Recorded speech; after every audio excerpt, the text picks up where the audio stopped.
മലയാളമാണ് പഠിക്കുന്നത്. നാമം വ്യക്തിയുടെയോ സ്ഥലത്തിൻ്റെയോ വസ്തുവിൻ്റെയോ അവസ്ഥയുടെയോ പേരായ ശബ്ദമാണ് നാമം.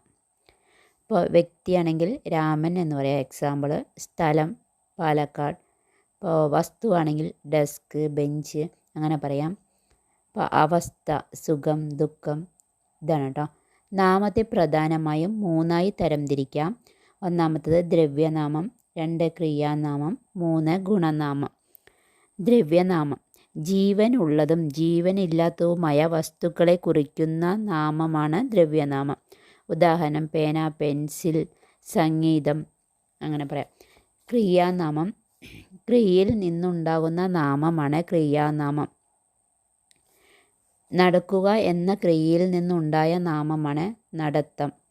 ഓട്ടം, ചാട്ടം, കാഴ്ച, കേൾവി, നിയമനം, അങ്ങനെ എക്സാമ്പിളുകൾ പറയാം. ഗുണനാമം ഗുണത്തിൽ നിന്നുണ്ടാകുന്ന നാമമാണ് ഗുണനാമം. ഇപ്പോൾ പൊക്കമുള്ളത് എന്ന ഗുണത്തിൽ നിന്നുണ്ടായ നാമമാണ് എന്ത്? പൊക്കം. അഴകുള്ളത് അഴക്, അങ്ങനെ സമർത്ഥനായത് സാമർത്ഥ്യം എന്നിങ്ങനെ എക്സാമ്പിളുകൾ പറയാം കേട്ടോ.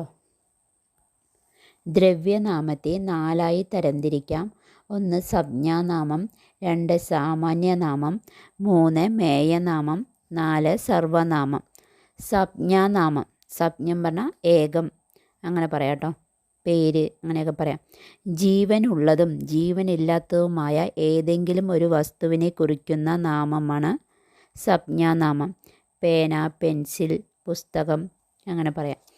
സാമാന്യനാമം ഒന്നിലധികം വസ്തുക്കളെ കൂട്ടത്തെ സാമാന്യമായി പറയുന്ന പേരാണ് സാമാന്യനാമം. ഉദാഹരണം മരം, പക്ഷി, മൃഗം, മനുഷ്യൻ, ജനം, അങ്ങനെ. മേയനാമം ജാതി വ്യക്തിഭേദമില്ലാത്ത നാമമാണ് മേയനാമം. ഉദാഹരണം വായു, ജലം, വെയിൽ, മഞ്ഞ്, മണ്ണ്, ആകാശം,